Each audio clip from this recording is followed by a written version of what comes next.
Country Forum today being brought to you by Holiday Cruises and Tours, Choice Auto and Truck, Anytime Fitness, Dan Good Flooring, Hospitality Wireless, Sunshine Cleaning and Restoration, and the Dana Law Group. Well, good Monday morning, 5 minutes past 9 o'clock, 43 degrees. This morning, talking about the GOP, the Grand Opportunity Party, that is with us in the studio and on the phones today. With us in the studio, we have the chairman of the Gila County Republican Club, Gary Morris, with us. Also, the first vice chairman for the Gila County Republican Club, Andy McKinney. On the phone lines, U.S. Congressman Dr. Paul Gosar with us, and we'll be talking to him in just a moment. Can't remember the last time I told a congressman to wait a little bit, but anyway, we will get with Paul. We had him last month, too. That's right, yeah. And now, we got a lot of different things to cover this morning, Gary. I know you know, there's always plenty of things going on, but of course the COVID-19 thing seems to be the pretty much top of everybody's mind right at the moment. Yeah, we'll talk some later on in the broadcast today, but it affected us. We had a fundraising luncheon scheduled for March 21st that we had to cancel and immediately reschedule. Immediately after that, the casino closed the casino, so we couldn't have possibly done it anyway. Right. So that's going to be rescheduled. We're tentatively looking at late July into August. Those persons that purchased tickets, we're just going to roll them over to the July-August event as soon as we get some confirmation from Mr. Gosar and Senator McSally on potential dates. We already got one from Congressman Gosar. We'll sew that up, and people can watch GilaGOP.com for that rescheduled date. Now, I understand you got a brand new headquarters for the Republican Party here in Payson now. We do, but we can't open it. But you should see it, it's great. Yeah. Well, as soon as we get the go-ahead, we will open. It's located at 434 South Beeline Highway, west side of the highway. It's bigger than we have in the past. It's bigger than what the Democrats have, and it's nicer than the Democrats have. But the public will be welcome to drop in. They can come in to register to vote. They can pick up yard signs. They can pick up candidate literature and anything else they might want to do in regards to the upcoming elections. And you know, speaking of you know, registering and stuff like that, how's it been going? I know in the past, it seems like every month when we have you on, the numbers of people that are registering with the Republican Party are pretty amazing. Yeah, they are. We get data every quarter, and so we are now 61% ahead of Democrats. And that's a 76% turnaround from a decade ago when we were 15% behind them. Wow. It just keeps rolling forward. And we got a lot of smart people out there that are coming over to the GOP, the Grand Opportunity Party. That's right. And it's a hoot to sign up people that have been a Democrat for 50 years, and they say, I just can't stand it anymore. And it happens all the time. Really? Mm-hmm. Wow, that says quite a bit. Well, I'll tell you what, we have to take a fast break, and when we come back, we're going to talk to Dr. Paul Gosar, find out some of the things that he's looking at and concerned about right now. Also, coming up a little later in the hour, we're going to be talking with candidate for U.S. Senate, Dan McCarthy, also talking about some of the Democrat and media lies about the COVID-19 situation, and we're going to actually be drawing the ticket for the yes. AR-15? After the bottom of the hour. Wow. News break. Well, there's something for you to stick around for. So we'll get to all that and more. Coming up next, right after this break, we're going to be talking to, again, your U.S. Congressman, Dr. Paul Gosar. All that and more coming up after these words. Welcome back to Rim Country Forum, 10 minutes past 9 o'clock, 43 degrees, and we're going to switch over to the phones now and talk to, again, your U.S. Congressman, Dr. Paul Gosar, with us on the phone this morning. Dr. Gosar, how are things going for you today? You got Andy and Gary and yourself in the studio. Hey, it's a beautiful day in Arizona. Now, are you still in Arizona right now? Yeah, we're still in Arizona. We may have to go back this week depending upon what Pelosi and the ice cleaning is going to get put forward. You know, she's looking at the president and the GOP want to move $250 billion to have small businesses, and that they want to keep that clean. And Pelosi and Schumer have decided that they're going to tag on a bunch of additional money I'm assuming that I'm not the only person in America who gets kind of offended by the idea of this is supposed to be a bailout for the people, their tax money coming back to them to help them at a nasty time. Seems like the most inopportune time to do some, self-dealing pork. It is, and particularly when the government imposes issues on the people, on the businesses. This gives you a good taste, Randy, about what socialism is about what you can and what you can't do, the imposition on these freedoms. And so this is a good take-up of, our public health was behind. They weren't up to par, and it shows us how reliant we are on China. We got to get back those supply chains, particularly in pharmaceuticals and rare earths. That makes sense. And now, I understand that President Trump is scheduled to make some major announcements as it pertains to this COVID-19 crisis. Any insight as to where we may be headed with that? You're going to see Governor Abbott start bringing Texas back online. And it'll be the first big state that was affected back online. We've got a lot of information now, Randy, that tells us who is most susceptible. And there's ways of checking temperatures for people and their businesses. And so there's also new things going to be coming on the market. One of them is a nebulizer that uses hypochlorite that puts it into aerosol and simple salt and water. But alkalinity actually kills a lot of the bacteria and viruses. And so some of that is coming online. We've got the antimalarial, the hydroxychloroquine that has shown that there are so far out of the 80,000 charts they've looked at of those that have rheumatoid arthritis and lupus that use it, none of them have come down with coronavirus. So, I think the president understands that this economy needs to get back up and running. And I got to tell you, our adversaries, you don't think China's watching how they shut this place down? You bet. Again, it's all about what socialism is all about, and folks, this is a liberal call. So now, looking at it from your perspective as a congressman and looking at the big picture, looking at the country from a 30,000-foot elevation, what have we learned so far from the COVID-19 crisis, and what do you think the post-event analysis is going to recommend when this is all over and done with? What we're going to find out is that our public health system wasn't up to par, and that we were too reliant on China. And China and the World Health Organization do not have our interest in mind. We've got to take care of ourselves. And this is a good way to reinvest in ourselves. You look at California and Seattle and Oregon that have the 10 cities and people living in the streets. That's a real violation of what public health systems should all be about. And the reason they were panicking is because if they got into that population, they were going to be in trouble. So we've got to get back to taking care of ourselves, making sure that, ounce prevention for kind of cures the best adage in that aspect. And then number two is we've got to get people back to work. And because when you feel like you're part of a system where you are part of the American dream, you know that there's upward mobility.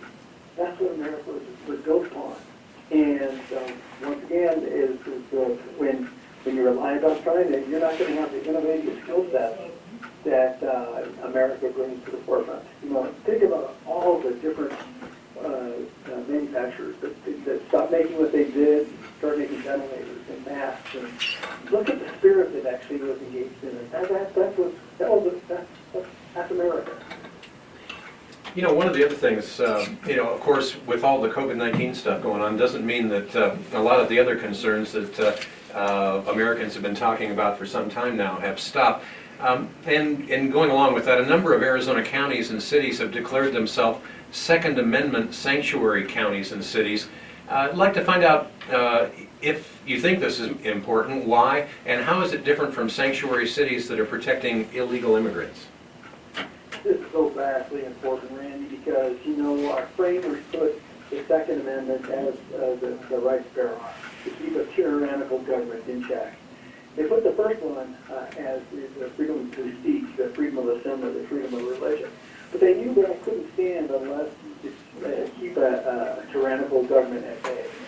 And that's what's important is the sanctuary counties, cities are standing up for their amendments. Guns don't kill, it's people that kill. And what we have to do is we have to start having accountability. You see, during this COVID epidemic, you saw the prisoners being released. And, how sad, when we start seeing, those that are commit heinous crimes and felonies being released, or, their platitudes and making sure their health is taken care of, when they didn't care about somebody else's health. This is very important because when a government can dictate all, it can give you all. So that means it's to keep you home from this baby from your own self. It can tell you can't go out to eat. It tells you what you can't drink, and you can't go to Mass on Easter Sunday. That's socialism.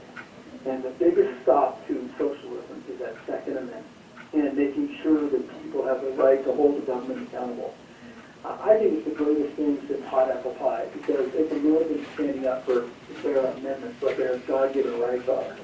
And it started here in Arizona, up in Mojave County, and it's moving through the state. And God love it for doing that.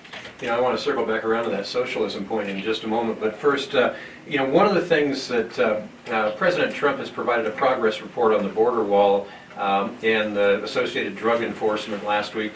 But one of the concerns that I think a lot of folks have is that Arizona has a gaping 65-mile-long hole in the wall on the Tohono O'odham Indian Reservation, which law enforcement believes allows passage of something like 80% of the lethal drugs into this country. What's happening there, and/or what should be happening there, in your opinion, Congressman?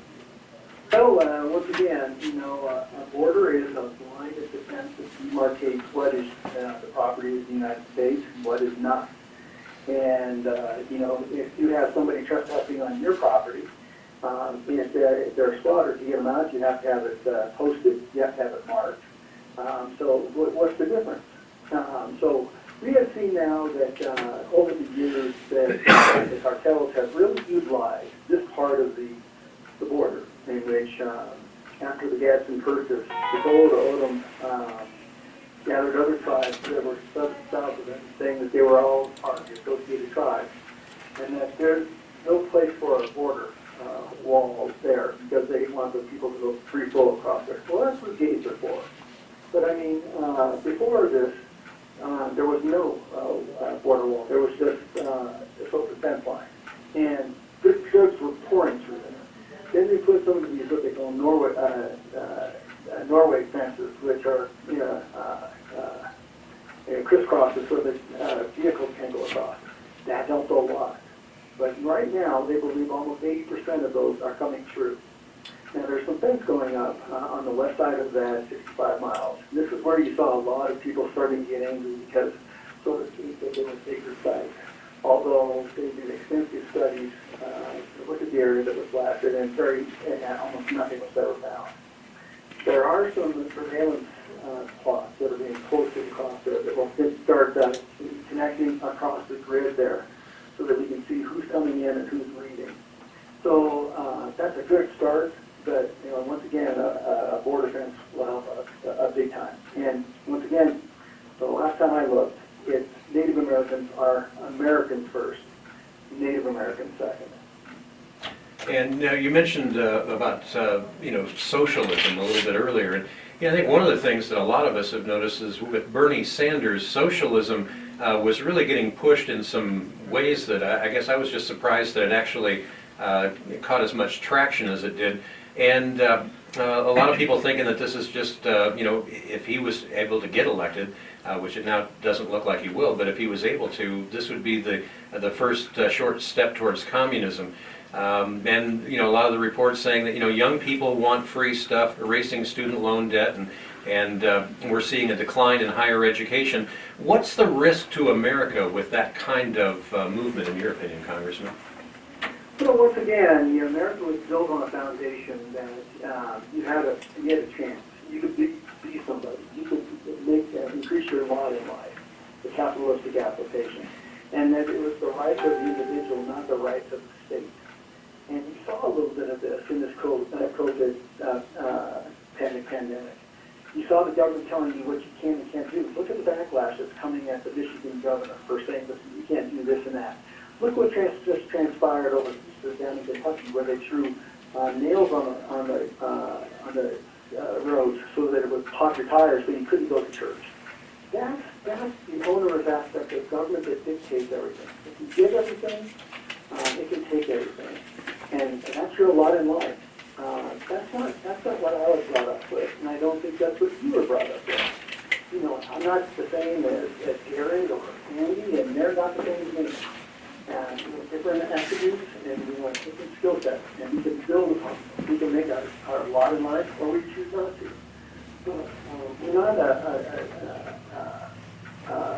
holding down on our community. We're part of the dynamic community.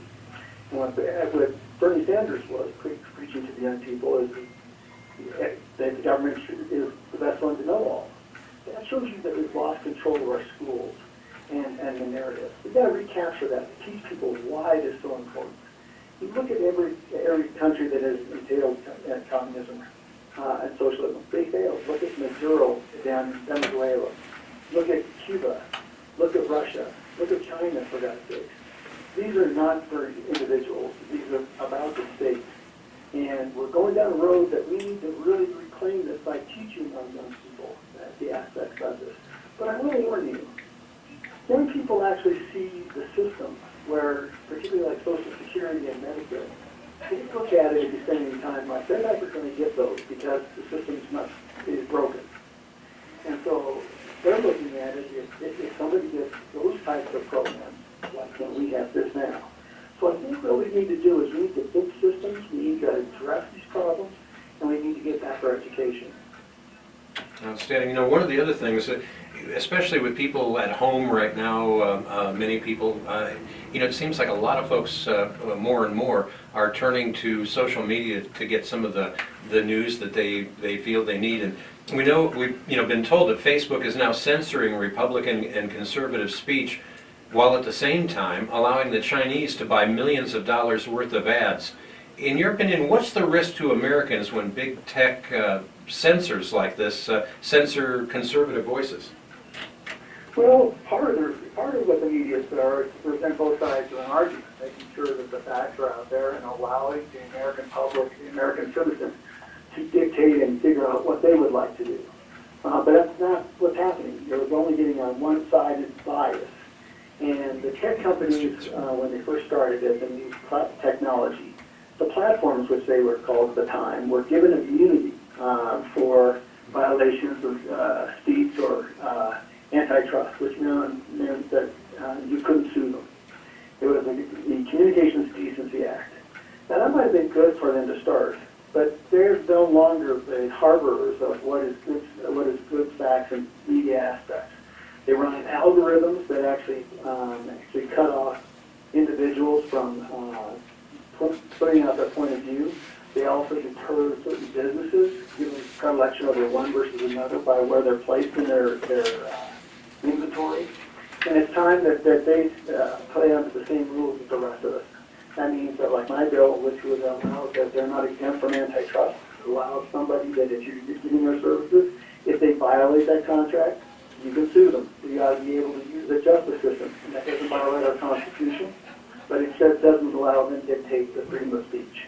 That was our First Amendment. Our First Amendment is the freedom of assembly, freedom of religion, and freedom of speech. That is what's critical in going forward and making sure that we're getting the very best of the very best across the country. So this has to change. And when you talk about elections, the platforms were able to gear over 2.4 million votes to Hillary Clinton in the last election with Donald Trump. They've publicly stated, and Dr. Epstein from Texas has stated this, who's an expert on this, that they're pushing over 15.6 million. They expect 15.6 million votes to go against Donald Trump in the next election. That can't happen. That is undue influence on our election. Talk about Russia. No, we don't need to talk about Russia. We need to talk about the platforms. Makes sense. Now, one other item real quick here that people may not have heard a lot about because of all of the focus on the COVID-19 thing right now, but we've been hearing the term rare earth minerals, and wanted to find out from you, what exactly is rare earth mining? Why is this type of mining key to our modern and future economy, and how does it reduce our dependence on China and other unfriendly countries? Yeah, the rare earths are what they call critical chemical or minerals that typically be seen, like copper and platinum, and they're in short supply. And these rare earths, we've now found different modalities or technologies that are kind of big, your cell phone, new technologies of keeping things small. This is all impounded by the rare earths. And right now, 90% of the marketplace in the world is dictated by China. Now you'd say, well, they must have them all. Nope. They've gone around the world and done what they call a one belt, one road. And what they do is they'll build some infrastructure for the country at the expense of their resources. And they've monopolized these rare earths that actually make hardened steel so that mortar shell won't tear it up. Like I said, your new cell phones, all this new technology that's coming about is based a lot about these rare earths. But no, we got them all throughout Arizona. They're laying around on the Mojave Desert over there in Mojave County. You've got a number of them that will be mined in resolution copper alongside copper. And, you know, we were known as one of the 5 Cs was copper. We are a mining state. And what we found is that now in the threat over retaliation from the United States and tariffs, the Chinese said, well, maybe what we'll do is hold up your rare earth. And that's what a lot of our technology is based on. And if we can't have that, our technology falters. That's why we saw Tesla batteries go to China, because they couldn't secure enough material for their batteries here in the United States, so they had to go to China, even knowing that China would steal their technology within 5 years. That's what's sad. And we do it better than China. We do it better than anywhere else in the world, most economically, most ecologically, and they're good paying jobs. These are $80,000 to $150,000 jobs with benefits. And we can have our clean water, clean air, and mine reclamation, and have our mining too. It's very, very important. It's also comes into question the supply chains. You know, why is our pharmaceuticals being made in China? We need to bring it here, and that's part of the manufacturing supply chain. Well, I think a lot of people would agree with you on that. You know, we're just about out of time for this segment, but Congressman Gosar, when it comes to, you know, you're up for re-election. I know you got a campaign going on. If people are listening right now, you know, we've just heard about so many people switching from the Democrat Party over to the Republican Party and changing their registrations because they're kind of tired of what they've been getting off of the left on this. If people are listening to what you're saying and thinking, you know, hey, I need to know more about this guy, where can they go online to find out more? Yeah, so my office is, you can go to gosar.house.gov, and you'll get to see the, you know, plethora of things that we've done. We were just now ranked this year as number 2 in the Congress for getting bills done. We got 7 bills signed into law. We're the top Republican, by the way. The person ahead of me has got a head start. She's a Democrat. So you can also go to my campaign site, which is Gosar for Congress. Now, we have a primary. We have an individual that who's publicly stated that she's met with the Democrats, and she doesn't see any differences between them. The last time I realized that, that means that she's in favor of what Pelosi goes for.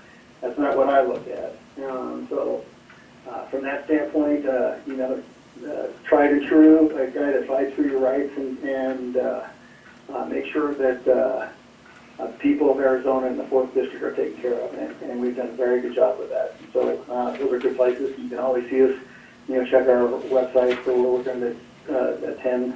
We never miss, if we can, the Gila GOP luncheon. They're great. The people are wonderful. They got great questions, and hopefully they get good answers back. So that's where you can get the best of what we stand for. All right, and again, that's gosar.house.gov for the current dealings there. But the campaign website, is that Gosar, the number 4 Congress, or actually spelled out F-O-R?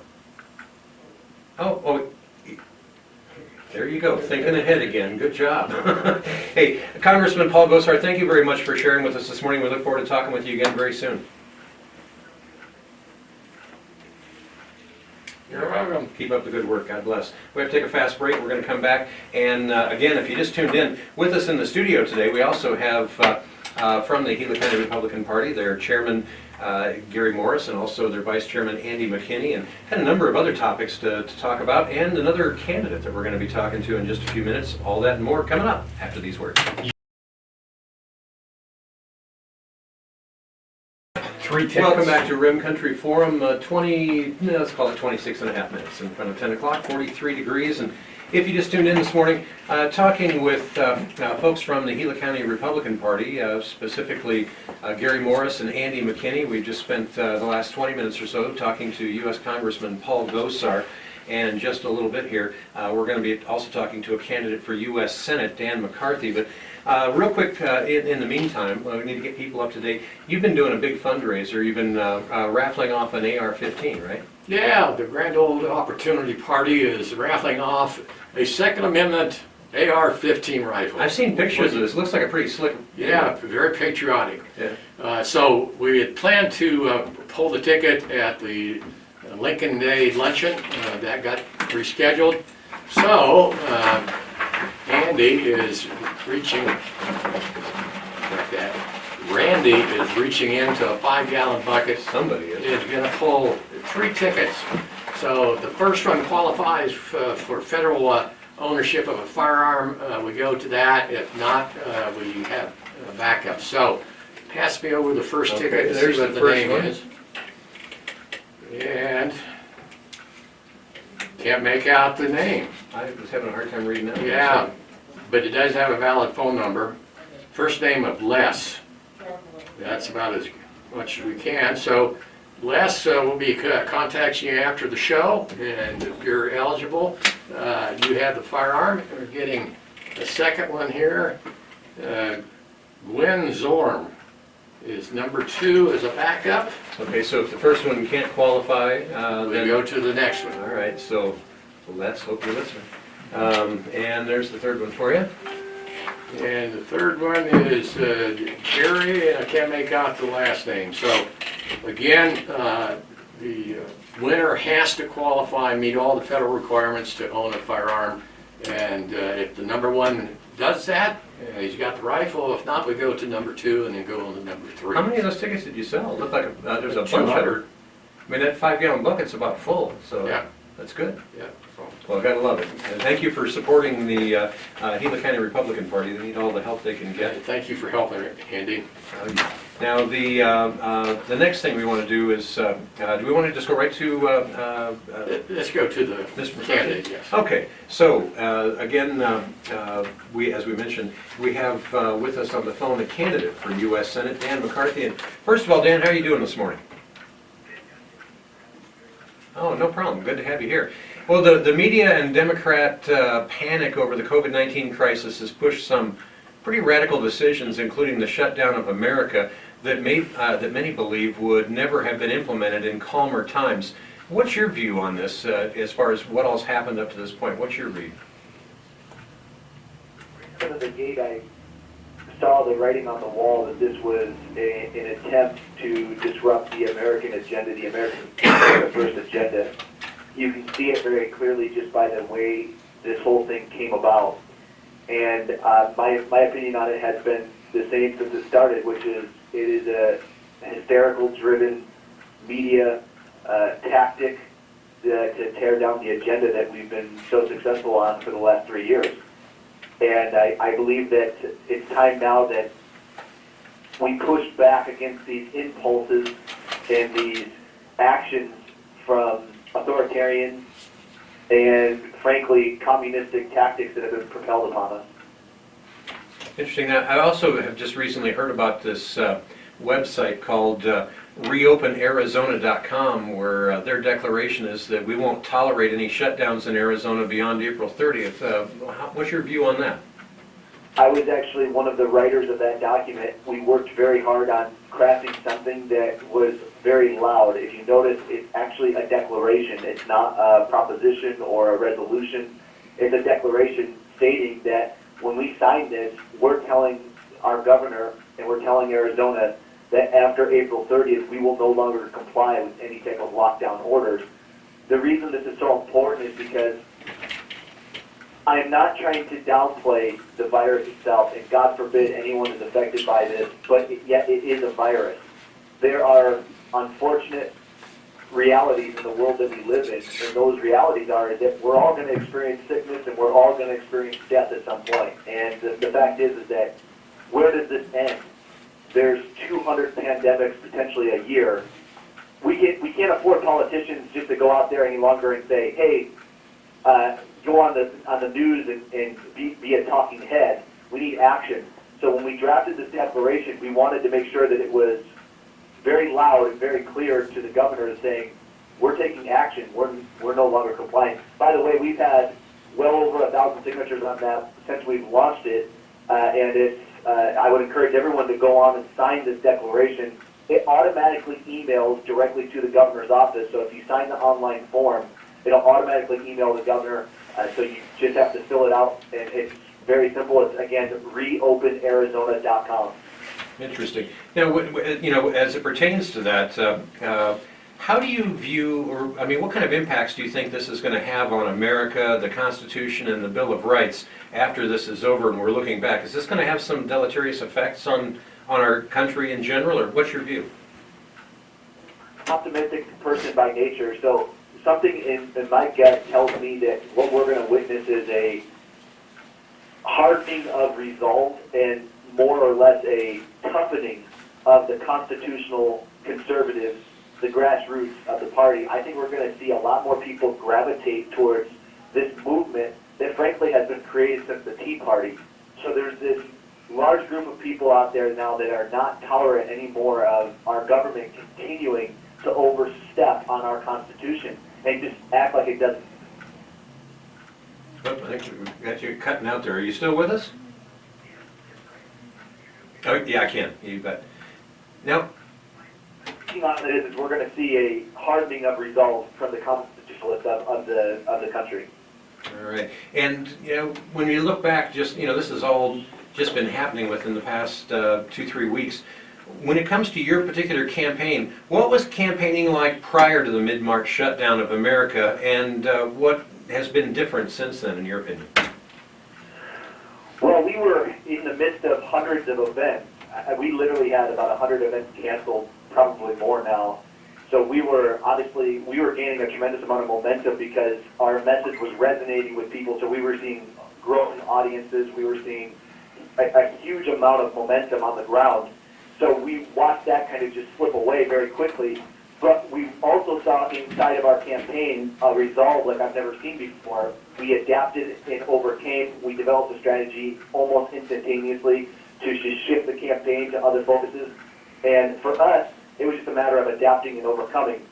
I think that a lot of campaigns suffered a great deal as a result of this, and I think that my competition, frankly, is going to be feeling a lot of pain as a result of their actions throughout this process. Martha, as an example, for those of our listeners that are listening to this, my competition in the Republican primary, this is for John McCain's previously held seat. I am in a Republican primary against Martha.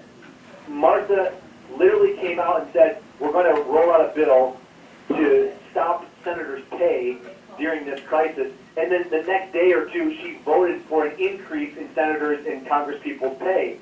So it's remarkable to me that we have competition that got away with bold-faced lying, and she's not going to get away with it. So I think for me, this actually does well because who really wants anyone in Washington, D.C. at this point? I mean, they've literally botched this so bad. It's sad watching what they've done to our country. Well, and now as you move forward with your campaign, what's the next steps for you going forward into the August primary if the shutdown continues or if this shutdown is lifted?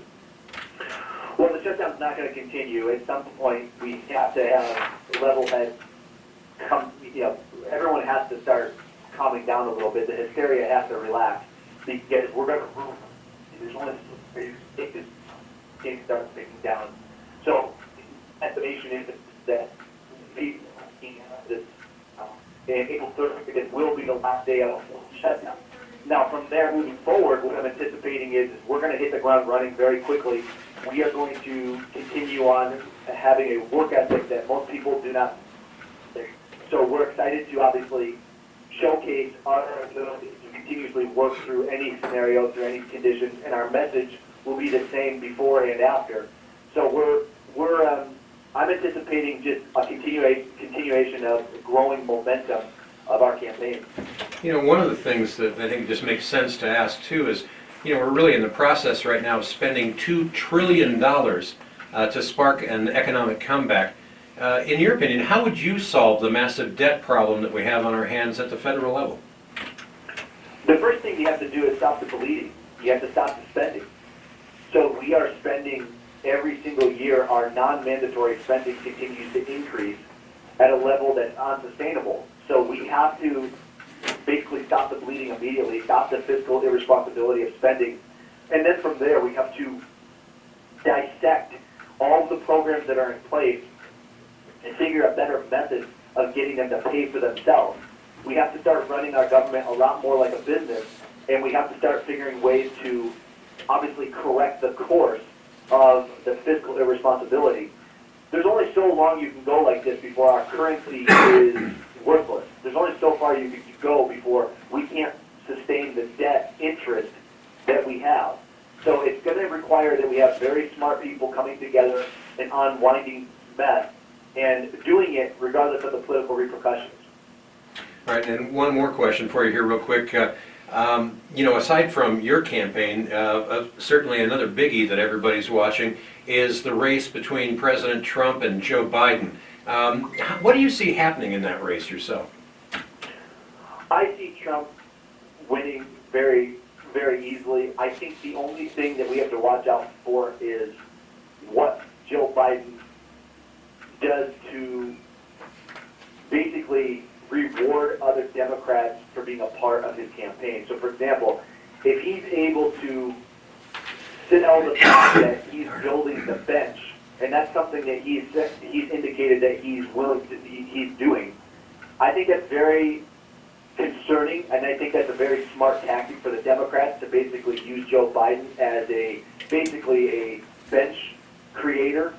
And I think if they use that tactic, which is very smart, it's going to create a little bit of a harder environment for us. However, I think that Trump, if he plays his cards right, he should be able to win in a landslide. But he has to start listening to the base of the party. It seems like since he's been in Washington, D.C., he's obviously has a lot of people to deal with that are swamp creatures. He's got to get back to us, who put him in that position. Yeah, who'd have thought the swamp would complain so much about trying to be drained, right? Now people, I asked the same question to Congressman Gosar a little bit ago. If people are listening to you this morning and they want to find out more, where can they turn to get more information? Do you have a website they can go to? Yeah, this is a serious matter because we cannot lose another Senate seat. Martha is not going to be able to win. She just demonstrated that last time against Kirsten Sinema. The left candidate this time is a much more formidable opponent. She should have never been appointed to the seat, and she is never going to win a statewide race. So we have to demand somebody that can win. That's why my website is demanddaniel.com. It's just me and Martha in the primary in August. If you can propel me past Martha, I will make sure that we save this state from being royal blue. I will win the day with independents and a lot of Democrats because we have a message that is viable for the entire state. Martha is too much of a bureaucrat, so please go to demand.com. Join our movement. There has been thousands and thousands, tens of thousands of people now that have signed up to volunteer. We would encourage everyone to do that as well at demanddaniel.com. And again, that website, demanddaniel.com. I know we're having a little bit of trouble with our phone connection there, but again, Dan McCarthy, candidate for U.S. Senate, thanks for being with us this morning. We appreciate hearing your insights, and we look forward to hearing more. My pleasure. We have to take a fast break, and we're going to come back and again talk to the chairman of the Gila County Republican Party, Gary Morris, and also Vice Chairman Andy McKinney, and we'll get to all of that. They have some other interesting things to say about another candidate that we had here on the air this last week. We'll find out their views on that coming up next.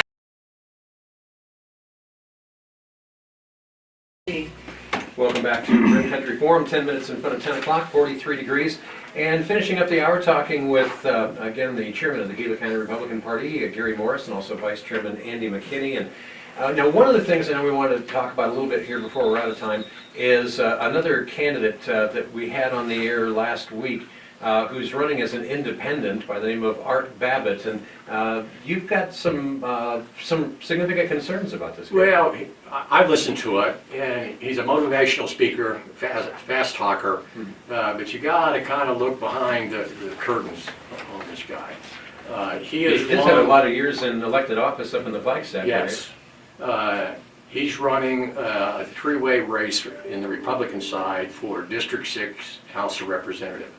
So he talked about going independent because he didn't want to play hostage with the other two parties.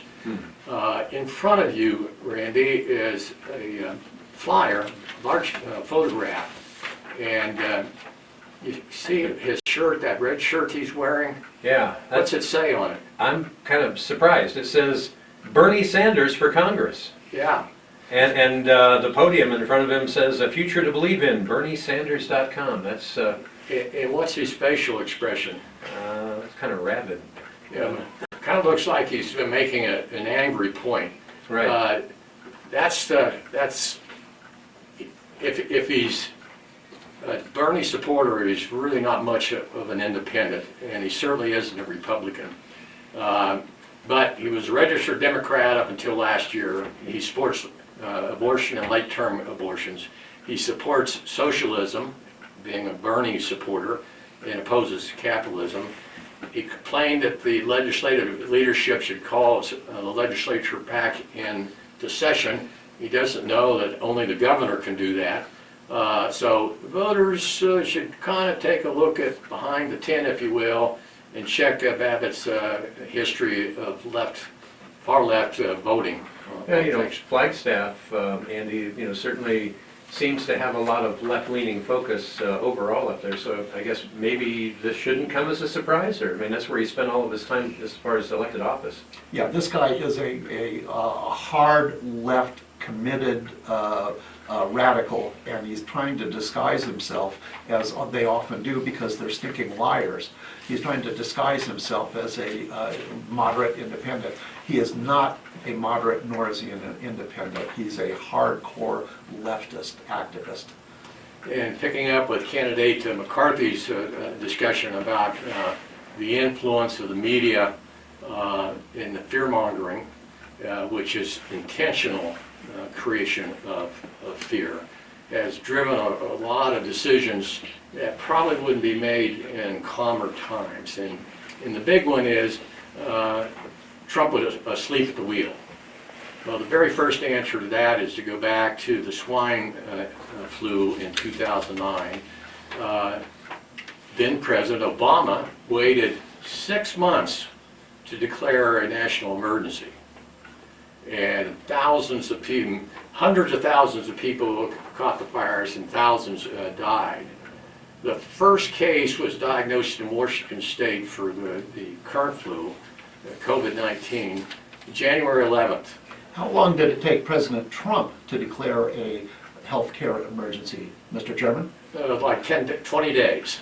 The 31st of March, or 31st of January, he declared the national health emergency, and then 2 weeks later, in mid-March on the 13th, declared a national emergency. And I know he had some misgivings about the World Health Organization initial estimates in China that turned out to be pretty bogus. Yeah, and China is buying off the World Health Organization to go soft on them. So from that perspective, a lot of decisions were forced to be made when in calmer times it wouldn't.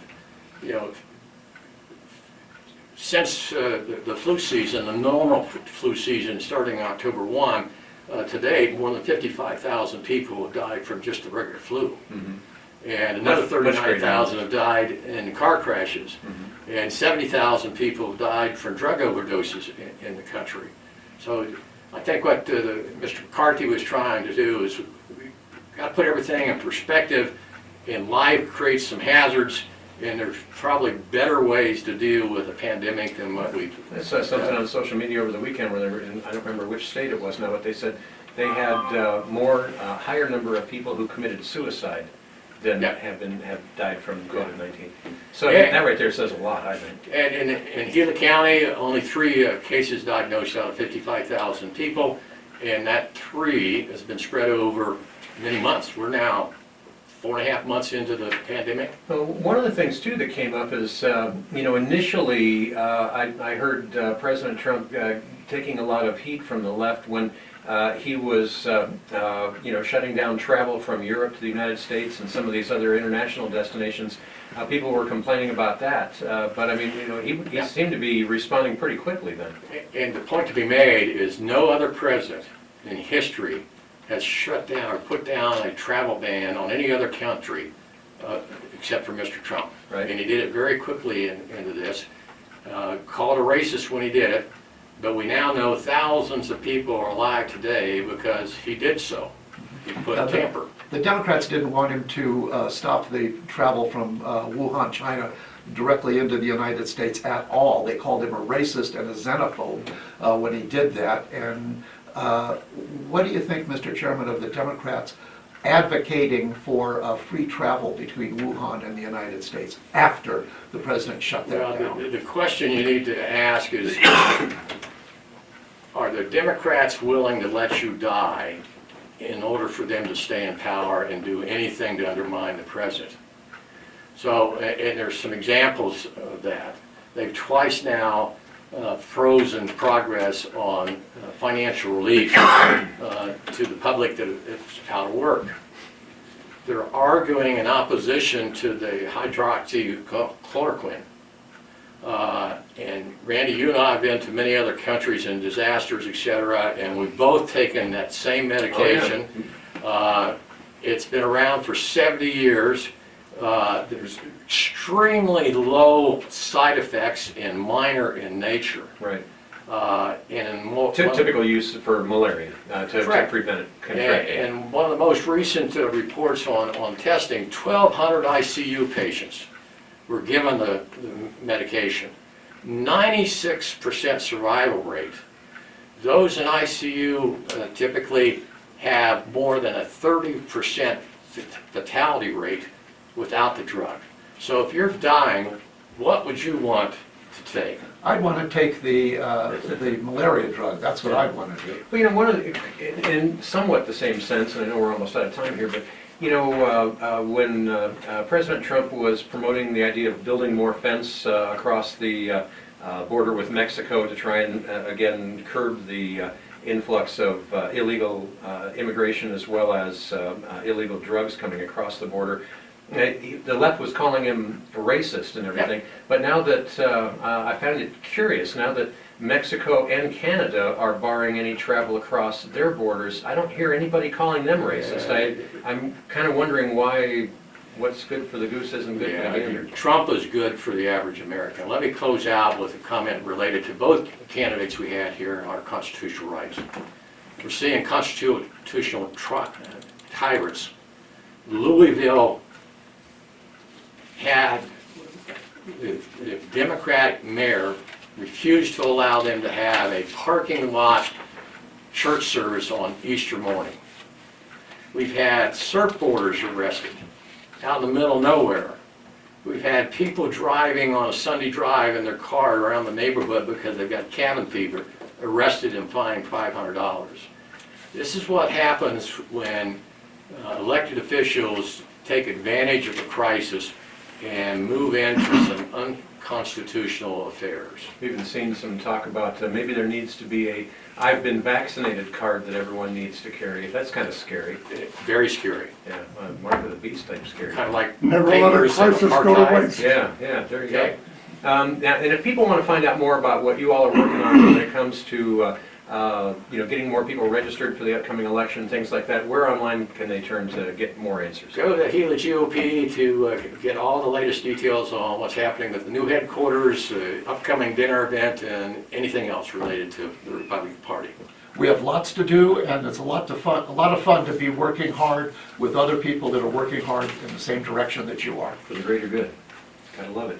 All right, that's all the time we have this morning. Thanks to Gary Morris and Andy McKinney for being in with us, as well as our candidates that shared some of their views this morning. I want to let you know that Rim Country Forum has been brought to you by the Dana Law Group, Sunshine Cleaning and Restoration, Hospitality Wireless, Dan Good Flooring, Anytime Fitness, Choice Auto and Truck, and Holiday Cruises.